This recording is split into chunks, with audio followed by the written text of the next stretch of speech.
mission for them. It's fun. I love it. He's a little messy. Jump in the water, pal. Thanks for being with us here at 5:30. The news at 6 is just ahead.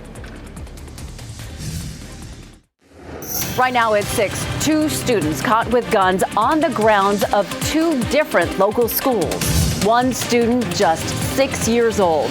How the weapons were discovered by staff. House and Senate Republican leaders are moving forward with bills that would make it easier to buy a gun without a background check. That story coming up. PNC Arena turns 24 this year, and it's already time for a facelift. We'll show you the first look at the future of the home of the Canes and NC State basketball. Spring is in the air, but it's not time to ditch your jacket just yet. The temperature downturn I'm tracking and the rain coming along with it. New at 6, a mother is facing charges after a Wake County principal says a student brought a gun into a classroom. This is one of 2 students staff found with guns in schools today. Thank you for joining us. I'm Deborah Morgan. And I'm Gerald Owens. The other was a 6-year-old at a Rocky Mount Elementary School. The incident happened at Fairview Elementary. The police department says the school resource officer found an unloaded gun in a boy's backpack after administrators reported it. The child didn't show the gun to other students. Police didn't say how the administrators learned of the weapon or how it got into the student's backpack. Now, at Wendell Middle School, the principal says a student brought a gun to show other students. That principal didn't say if that weapon was loaded. She did say that the staff notified law enforcement and the school district security, which took the gun from the student. Mark Boyle's in the Live Center with a new update on these changes, charges that we learned about in just the last 30 minutes. Mark? Gerald, the new information, the charge and the identity of the parent that's now facing charges with that student out at Wendell Middle School that brought that gun to campus. On your screen, this is the person investigators have now identified here, Ayanna Sneed, a 32-year-old. She's being charged tonight with storing a firearm in a manner accessible to a minor. Investigators and school officials say her child took the gun to campus and did not intend to do any harm or threaten anyone. Strictly was just showing that weapon around to some classmates, and then officials were notified, and that's how they were able to find that gun. But this is just an example of how school officials and police are taking every single situation seriously. Tonight, that mother now facing charges. Back to you. All right, Mark, thank you. Meanwhile, House and Senate Republicans are fast-tracking bills that would make it easier to get a handgun in North Carolina and allow them in more places. One proposal moving quickly would remove the requirement for a local background check. WRAL's Capitol Bureau Chief Laura Leslie joins us now live to explain why. Laura? Deb, if these bills sound familiar, well, that's because legislators here have passed them, similar bills in recent sessions, but Governor Roy Cooper has always vetoed them. However, Republicans won additional seats last fall, so they're hoping this time they'll find the votes to override a veto. Under current state law, if you want to buy a handgun, either privately or from a dealer, you have to get a pistol purchase permit from your county sheriff. The sheriff conducts a background check before issuing it, and people who sell guns are supposed to ask a buyer to provide it. Senator Danny Brett says it's an antiquated system that started as a Jim Crow law to keep guns out of the hands of black citizens. He wants to repeal it. It's common sense because the requirement is so arbitrary, and because we still have the federal background checks to ensure that folks that should not be purchasing those firearms are not purchasing those firearms. But a federal background check is not required for private sales. So if the pistol purchase permit is repealed, Senator Mushtaba Mohammed said private sales will have no background check at all. But at least you have some sort of mechanism, better than no mechanism for those private individual sellers. Because bad things could happen. We see it on the national news every day. We saw what happened in Michigan just last night. Anti-gun violence groups oppose the bill. Jennifer Burrows with Moms Rising says the sheriff's background check can catch things the federal check can't, like pending charges. We see the shootings taking place in our schools, malls, clubs, homes, and other places every day. And that's why North Carolinians want you to strengthen our state's gun laws, not repeal them. But gun rights advocate Paul Vallone said some sheriffs are violating people's rights by issuing permits too slowly. His group even sued a former Wake County sheriff. Gerald Baker stopped issuing them altogether during the pandemic and civil unrest of 2020. And one of our plaintiffs, a single mother who wanted a handgun for self-protection, was unable to get one. Now, another provision that's also being fast-tracked right now would allow people to carry guns onto school property when they're attending church services at a church that's on the same property. Supporters say the worshipers at those churches should have the same right to defend themselves as worshipers at other churches that don't have schools on the same property. And Governor Roy Cooper also vetoed that idea last session. Deb? Laura Leslie, live in Raleigh. Thank you, Laura. An autopsy report released today says the former head of the state NAACP died by suicide. Dr. Anthony Spearman was found dead in his home in Greensboro last July. He was a longtime social justice advocate. His death followed a rocky year for the state chapter, including accusations of money mismanagement and power struggles at the top. PNC Arena hosts hundreds of sporting events and concerts every year. In fact, 1.5 million people passed through the doors last year. Soon, things could start looking a lot different here. These renderings give us our first look at what the renovations could lead to. The board that oversees the arena wants to move quickly to start the makeover. WRAL's Matt Tallhelm joins us live from PNC with the timeline of this project. Matt? Gerald, PNC Arena, of course, is home to the Carolina Hurricanes NHL team and NC State basketball, so construction would have to fit in between the seasons for those teams. The Centennial Authority that owns the arena here hopes to have that work completed over the next 4 to 5 years. As crews transform a college football field into an outdoor ice rink for a one-night-only hockey game across the parking lot, the future of the home of the Hurricanes is coming into focus. We're continuing to move quickly. Inside the Centennial Authority's boardroom. What we're going to see is an a la carte menu of options that we have before us. That menu is for the makeover of PNC Arena. The governing body is going through new designs to renovate and expand the 23-year-old entertainment and sports venue in Raleigh. This is a project that started nearly a decade ago. Let's get on with this project and make this arena what it can be. The entire outside would get a facelift. The proposal prioritizes a new entrance gateway off Edwards Mill Road, improvements to the South Plaza facing Carter Finley Stadium, and upgrades to the east and west gateways. The project would also enhance security around their arena. Inside, these renderings reveal new social areas where fans can hang out, including an arena-level club and more options to grab food and drinks. Visitors today are looking for an experience and not necessarily just sitting down and watching the game. A larger lobby could include a restaurant, expanded team shop, and a sports book if state lawmakers legalize gambling on games. The refresh would start on the upper concourse with new terrace bars overlooking the arena floor. It's just exciting to see the refresh of the arena in a way that brings that world-class experience for everyone. The entire project is expected to cost hundreds of millions of dollars. The authority's chairman wants to move quickly to keep PNC Arena a viable venue for decades to come. If we can nail down what we can do, that's going to help us with keeping our tenants happy, keeping our community happy, and then the other things will fall into line. And those other things include a whole separate proposal to develop some of the area, some of the property here around the arena to create more of an entertainment district and a destination here. That's also in the works separate from this. First, though, the authority has to get approval from Raleigh and Wake County to put together this renovation and revamp project and get that going within the next year. And of course, that's going to take the support of the city and county in the form of some tax dollars. It'll be interesting to see what it looks like when it's finished. Matt Tallhelm, live at PNC. Thank you, Matt.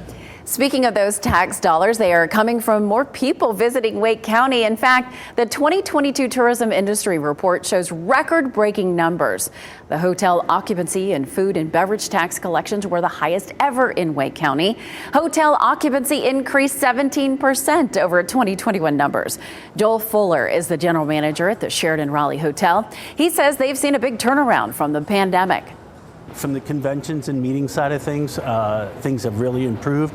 And also from the leisure, people are starting to travel for leisure and festivals and events, weddings and that type of thing. So we're starting to see a lot of business in that regard too. Last year, about 4.7 million people attended events and conferences in Wake County. The future looks bright for this year as well, with more than 300 events already scheduled. Their job is to protect the community. Now the building where they work is getting some protection of its own. It's been more than 2 years since someone fired shots into the Wake County Sheriff's Office. Now these windows have been replaced with bulletproof glass. Coming up, how the county is working to fortify its government buildings. This one out here, we had a soaking on Sunday. Will we see another one later this week? I'll show you how much rain could fall from our second system coming up. Right now, Richard Engel on the front lines in Ukraine, where dwindling ammunition supplies may be turning the tide against Ukrainian forces. Also, we'll tell you about a move to eliminate racial bias from organ transplant lists on Nightly News. Oh, it's such a nice, warm, sunny day. And what a perfect place to take you then out to Beaufort to show you the sun setting this evening. Such a beautiful evening out there. So nice to be sitting out there and perhaps enjoying a cocktail or a nice dinner on this Valentine's Day. You're watching WRAL News, available on YouTube TV, Spectrum, and the WRAL app on your TV or streaming device. An inpatient psychiatric facility could be coming to Granville County. The UNC hospital system filed for a certification with the North Carolina Department of Health and Human Services. This facility would be located in Butner with 54 available rooms. It would be called UNC Hospital's Child and Adolescent Psychiatric Hospital in the existing R.J. Blakely facility. The project is expected to cost $10.4 million. It would be completed by July. A public hearing on the proposal is scheduled for March 16th. After roughly 40 years, happy hour could soon include alcoholic beverages in North Carolina. These deals have been banned in the state since the 1980s in an effort to curb binge drinking and drunk driving. That logic is why some people are opposed to the idea of drink specials for a limited time each day. Meanwhile, some lawmakers say it's time to catch up with the times. WRAL stopped into a local bar to see what they thought. If there was a happy hour for drinks and also along with the specials that are for the day also, then it's like 2 in 1. Similar bill was proposed during the last legislative session but did not pass. Under current law, happy hour only includes food, and alcoholic deals have to run all day. What better way to spread love this Valentine's Day than with money? This morning, the WRAL Knights of Lights team made a special delivery to 2 community nonprofits. Donations were delivered to Healing Transitions and the Interfaith Food Shuttle. These donations are the result of your generous contributions. Ticket revenue from Knights of Lights provided nearly $17,000 to local nonprofits. Later this week, an additional donation will be delivered to the Salvation Army in support of Coach for the Children. Bulletproof glass now surrounds the Wake County Sheriff's Office and the courthouse in downtown Raleigh. WRAL investigates the millions of dollars spent to fortify government buildings after riots and a shooting in 2020. Joe Fisher shows us what led to the changes. These are the brand new doors and windows outside the Wake County Public Safety Center. There's also a coating on the walls, making them resistant to graffiti after significant damage 2 years ago.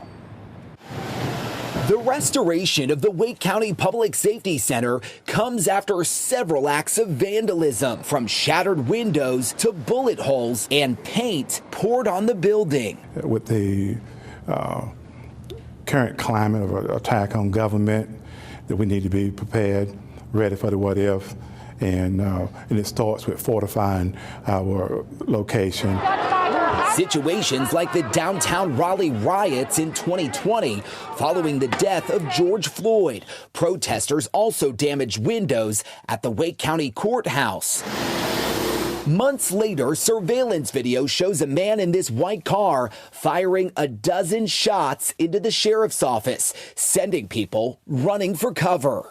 We have to be prepared to address any threats that will come our way, and keep our staff and visitors that come into the Wake County complexes safe. Bulletproof glass now protects the sheriff's office, courthouse, and Wake County office building across the street. It's part of 2 repair projects totaling $4 million. At the Public Safety Center, $1.3 million was spent on new bulletproof windows, anti-graffiti coating on the walls, and repairs to the front arch. At the Wake County Courthouse, it cost $2.7 million for window replacement, and the plaza renovation project on Fayetteville Street still underway.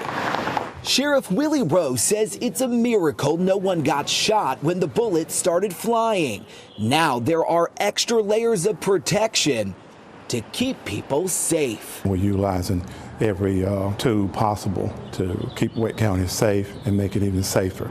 And the man who fired those shots into the public safety center, Willie Hayes Jr. of Cary, was sentenced just last month to 15 years in federal prison. I'm Joe Fisher, WRAL News, Raleigh. The city of Raleigh reported 178 buildings were damaged during 2 days of rioting in May of 2020. Well, if you found yourself sneezing today, it's very likely because of the high pollen counts. Meteorologist Mike Mays joining us now from the WRAL Severe Weather Center. Mike? Surprised when this came into my email box. The pollen count usually is relegated more toward April and March, but we had it come into our email today. Pollen count on the high side for trees, elm, juniper, and alder, the main culprits. Grasses on the moderate side, weeds are on the low side. So as Deb said, if you were sneezing a lot today, it's probably because the pollen count quite high, and it's likely to remain elevated because look at the way the numbers are in the coming days. Just going to sustain the trees to continue to bloom. 75 the high tomorrow. The record's 82. And remember last week our records were in the mid 70s. This week the records are in the 80s. 76 for Thursday, the record high 81. 64 on Friday. We've got our front coming in. We'll have rain Friday morning, helping to perhaps wash away some of the pollen. And then winter returns for just one day. We'll have a morning low of 30, 53 in the afternoon. The Stadium Series game looks pretty good.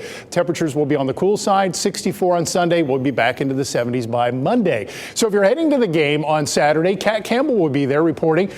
Should be a very cool time. 42 by 7, 41 at 8 o'clock. By 9 o'clock, 40, 30s for 10 and 11 with mostly cloudy skies. There's no rain in the forecast for Saturday night. What a beautiful sunset on this Valentine's Day. 63 after a high of 70 at RDU today. Fayetteville, you folks had 70 as well, and there were probably many other locations across the region that had at least 70 today. 63 in Fayetteville right now, 62 in Southern Pines, 59 Roxborough, 56 in South Hill. And if you're going to take your sweetheart to dinner this evening, temperatures comfortably cool, 58 by 7, by 8 o'clock, 56 with partly cloudy skies. You noticed on that sky cam shot, we have upper level clouds coming in ahead of this system. Now here's system number 1.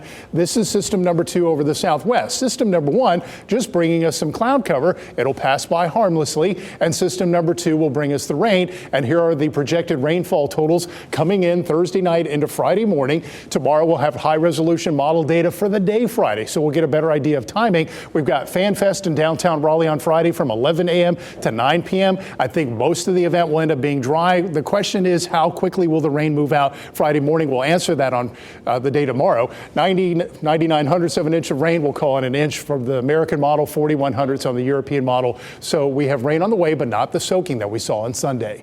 Not as cold tonight. 40s for lows, 45 in Raleigh, 46 Fayetteville, 43 in Roxborough, and a delightful day tomorrow, although there will be far more cloud cover, a lot of thick upper level clouds, but I think we could still call it partly cloudy. 75 in Raleigh, 69 Roxborough, 72 in South Hill, 78 in Fayetteville. It will be a breezy day. Here is your 7-day forecast. Still warm on Thursday, 76, 60 the low on Friday, the high 64 in the morning. Temperatures should fall in the afternoon, rain in the morning, windy all day. Colder for Saturday, 53 for one day, and then Sunday we're at 64, 70 on Monday, 65 by next Tuesday. Enjoy winter on Saturday. Just up and down. Well, perfect timing for the game to have winter then. Thank you, Mike. Chris Lee's here with sports. The Blue Devils looking for a boost tonight at Cameron Indoor. Absolutely. They've lost 2 straight, but they may have a special guest tonight. Reports are saying that Coach K might be in the building. Next in sports, we're going to hear from Pat Welter as the Blue Devils are looking to get back on track after dropping 2 straight. So they're hosting Notre Dame tonight. Next.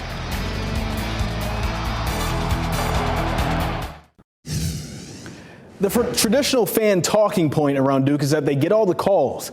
That hasn't seemed to be the case so far this season, especially with the ACC admitting officials made a mistake versus Virginia over this weekend. But now they move on and they host Notre Dame. Pat Welter has a story. Chris, it's all about Rule 5, Section 7, Article C for Duke. That's a fancy way of saying common sense. The officials blew the call Saturday at Virginia. Everybody knew it then. The ACC has at least owned it now.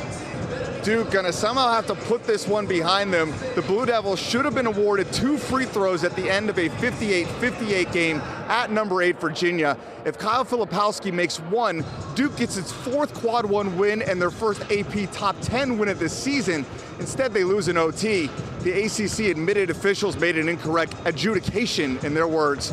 Too little, too late for John Shire. I'm angry still. You know, I'd been lying to you if I said I wasn't. You know, it's I respect them for pointing it out. I respect them for acknowledging it. it obviously doesn't change the outcome that our guys didn't get the opportunity to earn a win. Duke not only lost that game, they almost lost Kyle Filipowski. He sprained his ankle on that play. He's had an MRI, has been cleared to play tonight versus Notre Dame. And another note, Duke sent out a kind of cryptic tweet that hinted that maybe Coach K could be making his first appearance of the season here at Cameron. I talked to a source who can neither confirm nor deny, Chris, so I will certainly have my eyes open. Plus, Mike Bray is having his last game at Cameron Indoor Stadium. It will work out. All right, this year's NC State team is different from years past. They're ranked, they're winning big games. The Pack are currently on a 4-game losing streak, however, against Syracuse, a trend that this team can break tonight on the road. Yet another opportunity for this group to prove that they are different. Number 23, NC State at Cuse. Tip-off at 7 o'clock. The Carolina Hurricanes are on the road taking on the Washington Capitals tonight, and they will be without Alexander Ovechkin. Ovi is tending to a family medical emergency, which will keep him away from the Capitals for at least a week. So not only will he miss tonight's game, he'll miss the Stadium Series game Saturday at Carter Finley Stadium. The Canes play the Caps tonight at 7 o'clock. Speaking of the Stadium Series game, it is this Saturday starting at 8 o'clock. Don't miss our live coverage before and after the game for myself and Casey Hentz at Carter Finley Stadium both Friday and Saturday on WRAL. Looking forward to it, and the forecast is looking good for it. Actually dips down for that game, so it's good news for us. Looks perfect. Thanks, Chris. And thank you for joining us. We're just minutes away from NBC Nightly News. Tonight, details on the note found on the Michigan State University shooting suspect. Why it led schools in another state to close. And tonight at 7, a look at how local schools are reconsidering safety measures and security on campuses here. We'll see you at 7.